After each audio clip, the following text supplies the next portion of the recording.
All right, I'm coming to you from the garage. I got questions I'd like to ask the Brunswick Police, and I'm going to do it publicly on my YouTube and TikTok because, they don't want to respond and they don't want to give me interviews and stuff like that. My biggest question is how is the removal of my interaction with Andrew Fitzpatrick protect the OUI driver's rights? How does that work? Okay? And which exemption are you trying to use for this public record? You know, there are 8, and they're like military secrets and stuff like that, and you could protect the OUI driver's name. All of those things can be redacted, but you can't remove part of the story. So what they removed was the part that made them liable to lawsuit. That's what they did.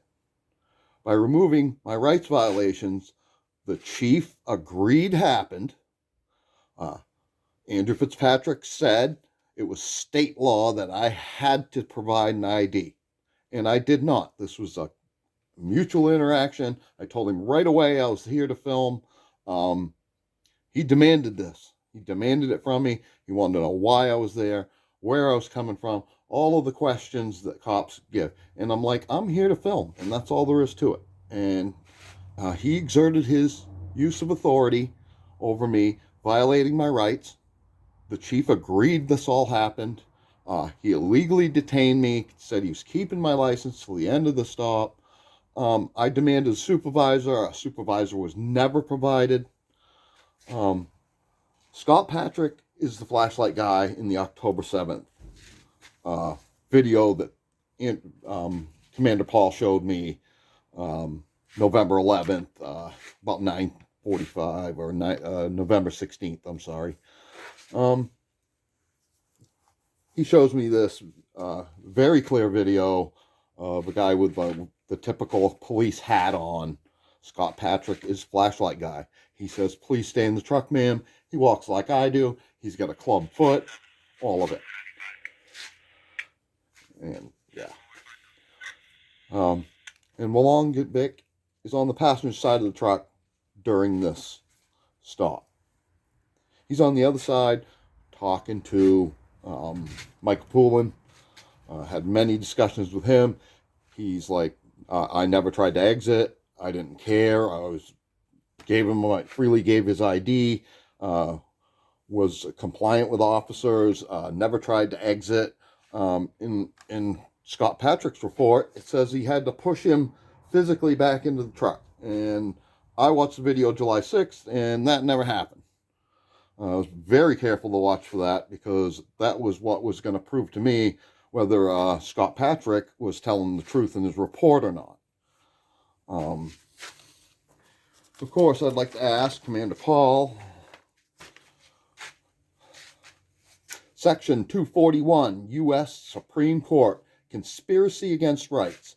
Section 242, Color of Law, Deprivation of Rights, Failure to Allow a Witness to Report Police Wrongdoing. Right out of Section 242. I absolutely saw Christopher Wolongvik with his gun extended in the felony stance position shout obscenities at Jolene.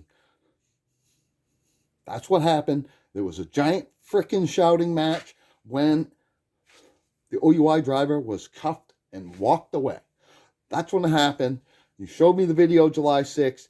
There was huge black spike balls covering everybody's face so you couldn't tell who they were. When you showed me the video in November of 2020, it was absolutely clear, and I could clearly see that it was Andrew Fitzpatrick standing at the rear bumper too.